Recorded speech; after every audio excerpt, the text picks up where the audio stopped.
Shalom, shalom, peuple de Dieu dans le Seigneur, que la grâce et la paix de notre Seigneur Jésus soient avec tous. Nous prions, Éternel, je bénis ton nom, je te rends grâce.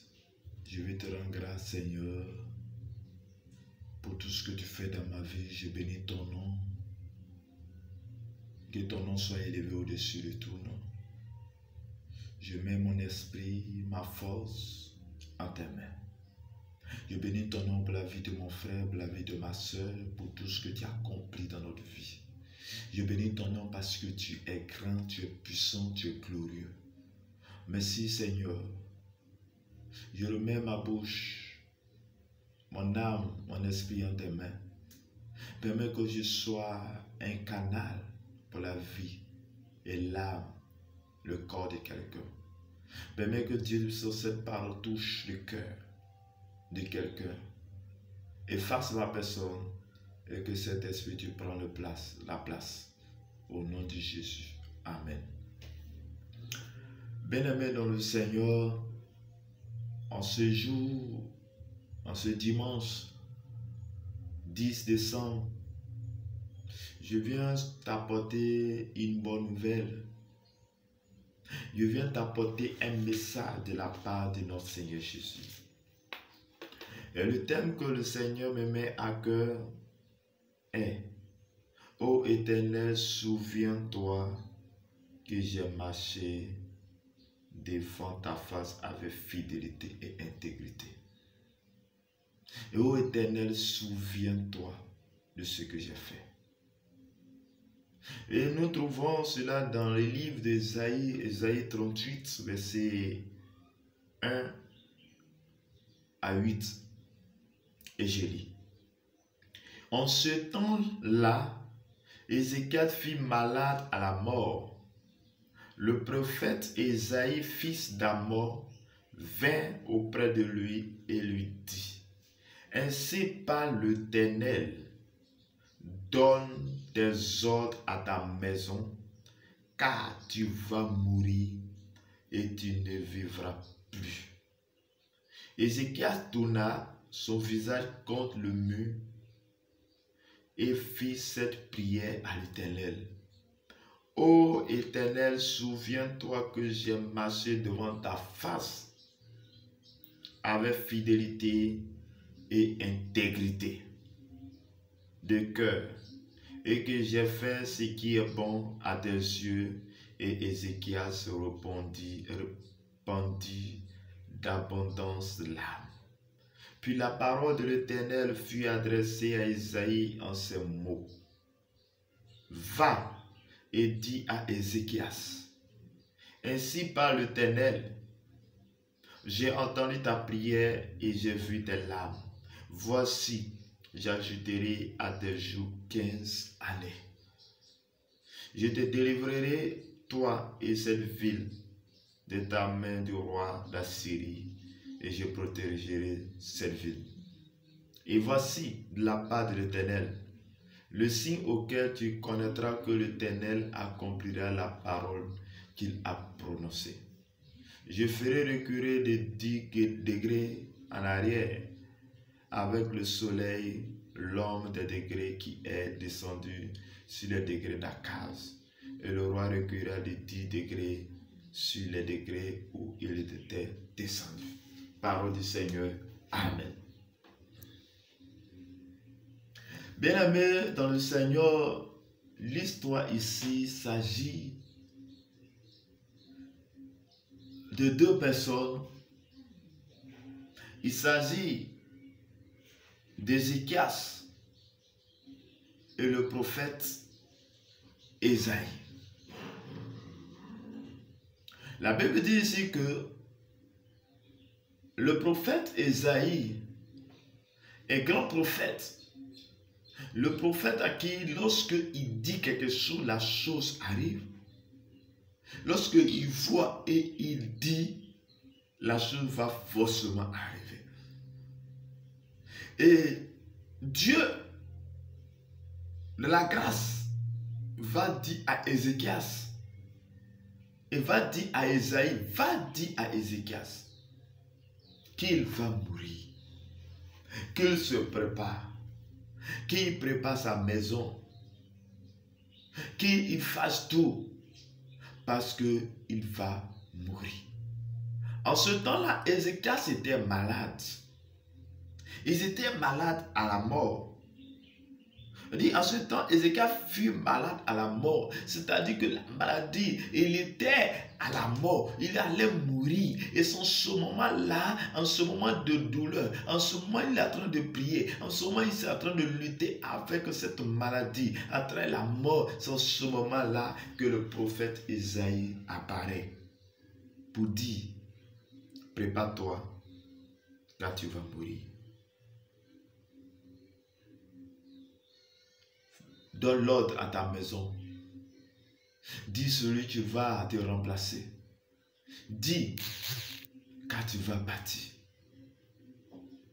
Mais la Bible dit que quand Ézéchias a entendu, au lieu de pleurer, au lieu de s'en prendre au prophète, au lieu de dire, mais pourquoi toutes ces choses, mais pourquoi, au lieu de s'en prendre au prophète, mais Ézéchias a posé un acte. Ézéchias a fait quelque chose. Ézéchias ne s'est pas prendre au prophète, à l'homme de Dieu. Parce que Ézéchias savait que la parole qui est sortie du prophète n'était pas la parole du prophète, mais c'était la parole, c'était un message venant de Dieu. Et la Bible dit que Ézéchias tourna son visage contre le mur et fit cette prière. Éternel, souviens-toi de ce que j'ai fait. Souviens-toi de comment j'ai marché avec toi, avec fidélité. Les choses que j'ai faites. Et la Bible dit que lorsqu'il a fait toutes ces choses, il a prié, il a crié à Dieu. Et il a pleuré devant Dieu. Ses larmes ont coulé devant Dieu. Dans la prière, il s'est lamenté devant Dieu. Et la Bible dit que c'est là que, parce que Esaïe, lorsqu'il a dit, il partait, s'est retourné, il partait, à même instant, l'Éternel dit encore à Esaïe, Esaïe, retourne-toi, va dire à mon serviteur,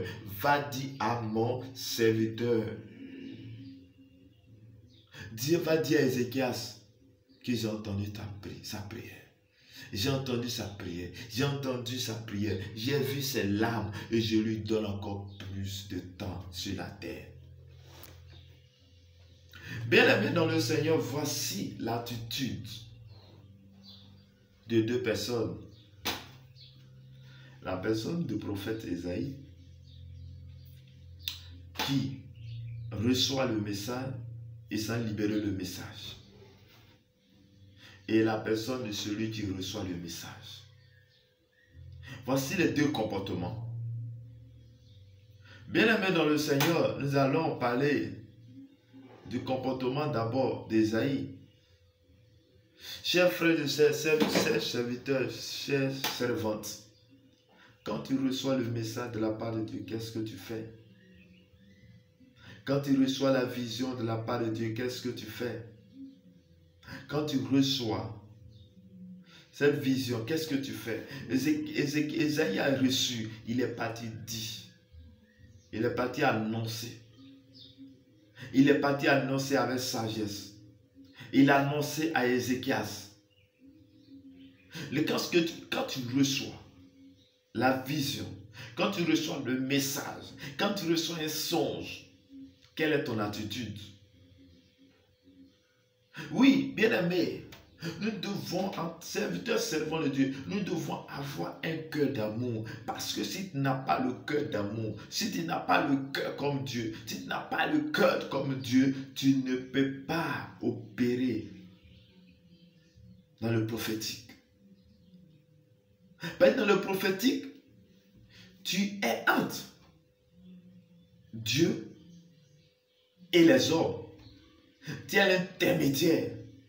Tu es celui qui reçoit les ordres de Dieu, les messages de la part de Dieu, et tu t'es libéré, tu as dit à l'homme, et en même temps tu intercèdes. Tu dis, tu es un prophète. Tu dis, tu as reçu le mandat. Tu dis, tu as reçu le don prophétique. Mais quelle est ton attitude? Est-ce que quand tu reçois la parole, est-ce que tu tries? Parce que si tu n'aimes pas quelqu'un, lorsque tu vas recevoir un message envers sa personne, tu ne pourras pas le lui dire. Mais tel que tu reçois le message, bien-aimé, tu dois voir quelque chose, tu dois voir la sagesse afin de bien libérer un message. Tu dois demander la sagesse. Frères et sœurs, tu dois demander la sagesse pour que le message que tu as reçu puisse avoir la vie de cette personne. Bien-aimés, voici encore. Ce qui nous intéresse ici, c'est l'attitude de celui qui reçoit un message de Dieu. Bien-aimé, la Bible dit que Ézéchias a reçu le message. Mais bien-aimé, quand tu reçois un message de la part de Dieu, qu'est-ce que tu fais? Quand Dieu te révèle par un sens, quelle est ton attitude? Quand Dieu dit à un homme de Dieu, un prophète, oui, lorsque Dieu dit à ton pasteur, lorsque Dieu dit à ton pasteur, à une personne inconnue, viens te dire, quelle est ton attitude? Qu'est-ce que tu fais? Est-ce que tu t'en prends à cette personne? Est-ce que tu t'en prends à plein personne? Mais laisse-moi te dire que tu dois prendre l'attitude d'Ézéchias. Laisse-moi te dire que tu dois prendre l'attitude d'Ézéchias, parce que Ézéchias a reçu la révélation. Lorsqu'il l'a reçu, il n'a pas dit, il ne s'est pas à prendre contre le prophète. Mais lorsqu'il a reçu, il a commencé à prier. Il a commencé à supplier Dieu. Il a commencé à dire à Dieu, Éternel, souviens-toi de moi, souviens-toi de ce que j'ai fait, souviens-toi des actes que j'ai posés, souviens-toi de ta fidélité, souviens-toi de tout ce que j'ai fait. Mais bien-aimé, qu'est-ce que tu fais? Qu'est-ce que tu fais de la maison de Dieu? Qu'est-ce que tu fais pour que lorsqu'il y a une situation te pose, qu'est-ce que tu fais dans la maison de Dieu? Quels sont les biens que tu poses? Quels sont les actes que tu poses? Afin que lorsqu'une telle situation arrive, tu peux rappeler à Dieu ce que tu as fait. Bien-aimé, il y avait un décret de mort. Il devait mourir. Mais il a prié Dieu. Il a demandé à Dieu. Et Dieu s'est souvenu de lui. Et Dieu a dit, je te donne encore plus de temps. Oui, je ne sais pas quel degré de mort il y a sur ta vie. Je ne connais pas tes difficultés. Je ne connais pas la maladie que tu souffres. Je ne connais pas ce que tu souffres. Je ne connais pas tes problèmes. Peut-être que toi, c'est un problème de foyer. Peut-être que pour toi, c'est l'argent. Peut-être que pour toi, c'est la sorcellerie dans ta famille. C'est pour toi, c'est l'homme fort qui te fatigue. Pour toi, tu ne peux même pas dormir. Mais laisse-moi te dire, Ézéchias a posé un acte, il a prié, il a pleuré devant Dieu et Dieu a annulé son programme de mort. Frère, nous avons Jésus de Nazareth. Nous avons accès directement à Dieu par le canal de Jésus-Christ.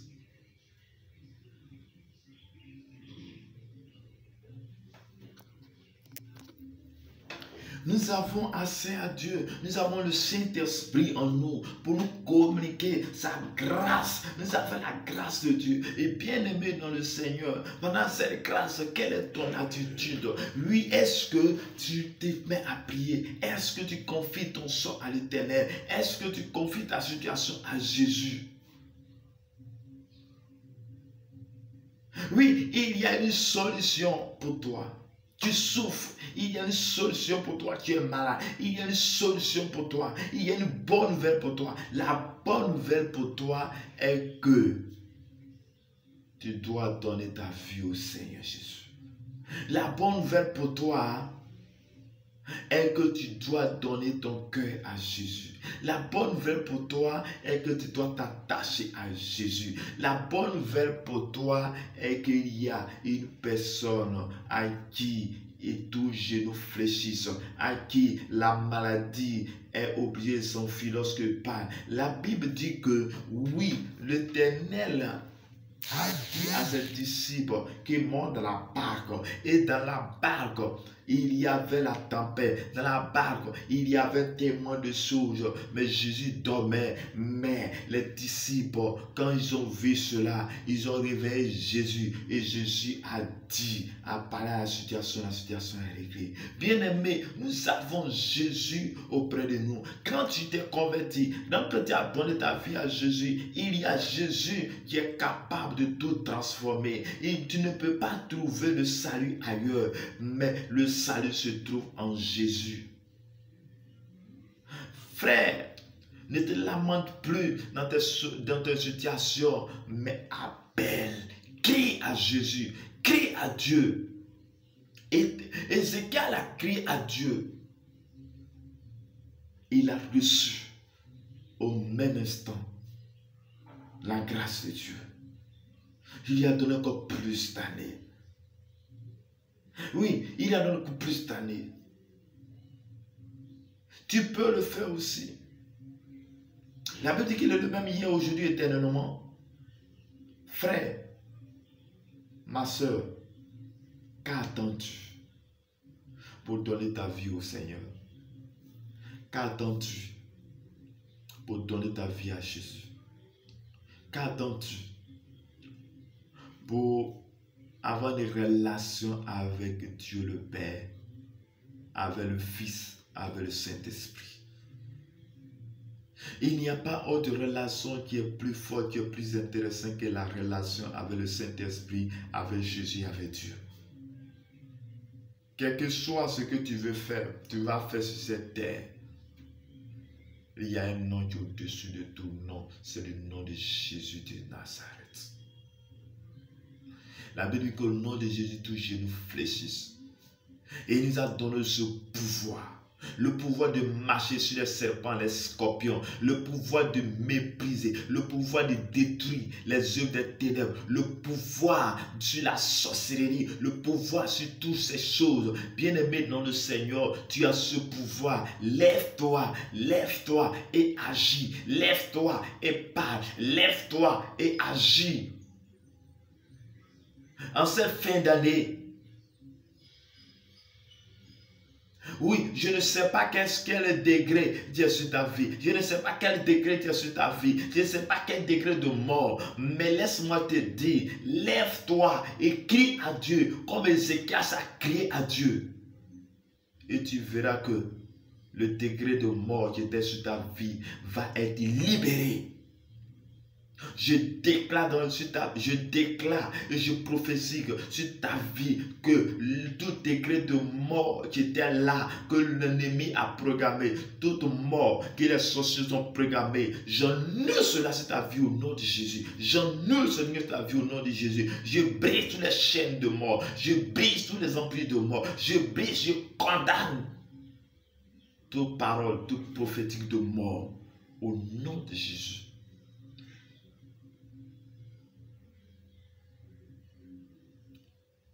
Oui, je ne sais pas là où tu es.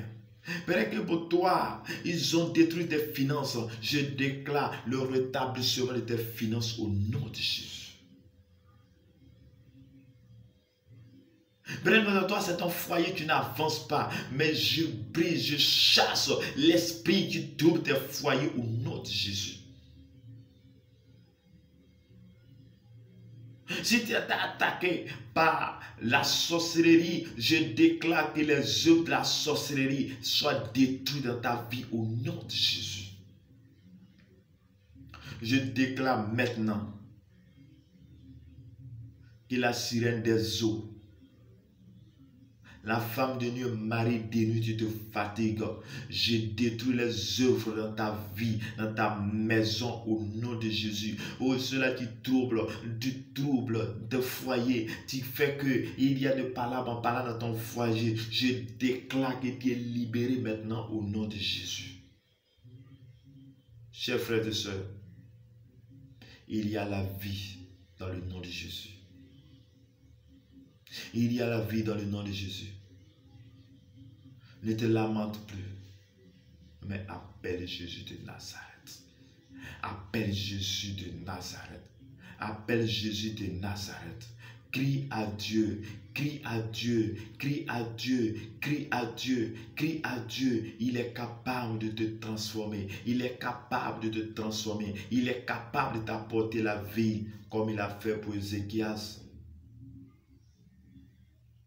Tu vas élever la voix avec moi. Seigneur Jésus, j'ai entendu ta parole. J'ai entendu ton message. Je veux marcher avec toi. J'ai entendu ta parole, je veux marcher avec toi. Je reconnais que j'ai péché contre toi. Je reconnais que j'ai mal agi. Je reconnais que j'ai mal fait. Je reconnais mes torts. Mais je viens à toi afin que tu m'acceptes. Je décide aujourd'hui que tu es mon Père. Tu es mon Seigneur, mon Sauveur. Je veux marcher avec toi. Je veux marcher avec toi. Je demande pardon de me laver, de me purifier par ton sang. Et que tous les œuvres que j'ai faites soient effacées par ton sang. Père éternel, je déclare dans le nom de Jésus-Christ de Nazareth que tous ceux qui ont fait cette prière soient libérés par la puissance, par l'autorité au nom de Jésus-Christ de Nazareth. Je prie maintenant que la puissance de Dieu, l'autorité de Dieu, la lumière de Dieu éclaire ta vie, éclaire ta maison, éclaire ton foyer, éclaire là où tu te trouves maintenant au nom de Jésus. Je prie et je déclare que la puissance de Dieu, l'autorité de Dieu vient jusqu'à toi pour te libérer, pour te libérer, pour détruire les œuvres des ténèbres, les œuvres de la sorcellerie dans ta vie au nom de Jésus-Christ de Nazareth. Je prie maintenant que la maladie te fatigue, est ôtée au nom de Jésus, est détruite au nom de Jésus, est anéantie au nom de Jésus. Je prie, je déclare par la puissance, par l'autorité, que la main de Dieu vient jusqu'à toi pour te faire sortir de là où tu es. La main de Dieu vient jusqu'à toi pour te libérer de la sorcellerie, pour te libérer des forces des ténèbres, pour te libérer de toutes sortes de choses au nom puissant de Jésus-Christ de Nazareth. Libère-le. Que tout degré de mort sur ta vie est anéanti. Je déclare la vie dans ta vie. Je déclare la vie dans ta maison. Je déclare la vie dans ton foyer. Je déclare la vie sur tes enfants. J'annule tout programme, programmation de mort, d'accident. J'annule cela sur ta vie au nom de Jésus-Christ de Nazareth. Je prie que Père, tel que tu as fait pour Ézéchias, tu le fais maintenant. Éternel mon Dieu, je prie Seigneur, le serviteur, la servante qui me suit maintenant, que tu libères Seigneur le prophétique soit libéré sur notre vie, afin que nous soyons des sentinelles, afin que nous soyons des messagers, les anges Seigneur Dieu de sang, les anges Seigneur Dieu de sang pour l'humanité sur la terre, au nom de Jésus-Christ de Nazareth. Je déclare sur ta vie que tu reçois les dons de Dieu, les dons prophétiques, la puissance de Dieu vient jusqu'à toi maintenant. Rabakasakata rabashikere broso dolobro, lena rabako rabakatiri broso dolobro, ria barabaso dolobro kotiri brisiti. Tu reçois les dons au nom puissant de Jésus, au nom puissant de Jésus. Que la puissance de Dieu vienne jusqu'à toi, l'autorité de Dieu vient jusqu'à toi. Oh Seigneur, tu te lèves maintenant, et secours-nous, lève-toi et secours-nous, lève-toi et secours-nous, car l'ennemi nous accuse de tout genre, mais que la honte, Seigneur, soit dans les camps, au nom de Jésus, au nom de Jésus, au nom de Jésus. Que la gloire de l'Éternel, Seigneur, s'élève jusqu'à nous. Esprit de Dieu, manifeste-toi. Esprit de Dieu, manifeste-toi. Esprit de Dieu, manifeste-toi. Esprit de Dieu, manifeste-toi. Esprit de Dieu, manifeste-toi. Saint-Esprit, je demande ta grâce. Je demande ta force. Je demande ton amour ta paix soit avec nous. Je prie que cette journée soit une journée agréable, une journée de bonheur, une journée de grâce. Au nom de Jésus. Merci Père. Merci Seigneur. Merci de reprendre ta grâce. Que la grâce et la paix t'accompagnent tous les jours du reste de cette année au nom du Père, au nom du Fils, au nom du Saint-Esprit. Amen.